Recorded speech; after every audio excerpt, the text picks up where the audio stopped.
Too Deep is a story of two parents dealing with grief completely differently.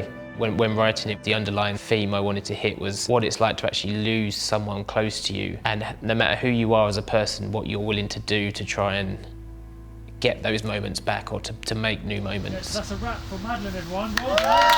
My brother lost a child and that was very difficult to deal with. I just don't think you can empathise completely unless it's happened to you.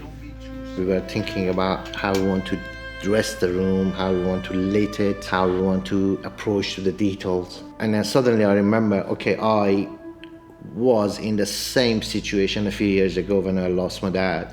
When I showed one of the pictures of my room by the time to Chris, he said, yeah, that's the one, let's ask the set designer to create something like that.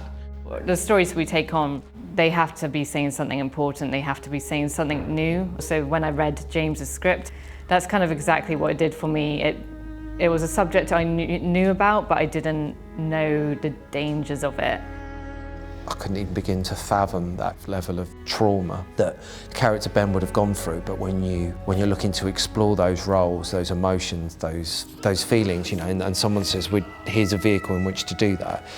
I mean, that was kind of all I needed really, and just that extra layer of someone trying to hold on to something that's gone. And you know, as soon as you read it, my mind just starts racing, and you get that kind of multi-layered excitement. I'm not a parent that's lost a child, but I was a child that lost a parent. And so I really resonated with where her head was at in terms of you are suddenly catapulted into a landscape that is so disorientating. I really like the idea of just showing how each individual person goes through that grief on their own, and how where Ben's got this sort of tool that he can use, which before this he would never have imagined doing anything like that. I couldn't. And today. My portrayal was just a grieving parent. I wasn't the one going to those kind of lengths, but I certainly understood that. And it just added another, you know, it was just the turn for me that no one expected, because it was so dark. We wanted to put the light on this subject and show people this technology is a good technology. Every single technology is good if you use it in the right way.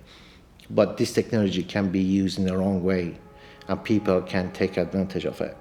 I think I do have a responsibility to educate and just raise awareness. I mean, you know, like as filmmakers, we're not politicians. We can't guarantee that we can actually make a change, but it's nice to know that perhaps what we do highlights an issue, starts people talking, and that's my favourite part of filmmaking.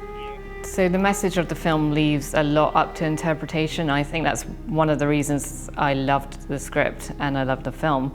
I just think whatever way you look at it, there's a strong message. You've got the moral ambiguity side, so how deeply can you understand what led someone to do something so terrible? And then you've got how far are you willing to let technology go with no restrictions onto who can use the software.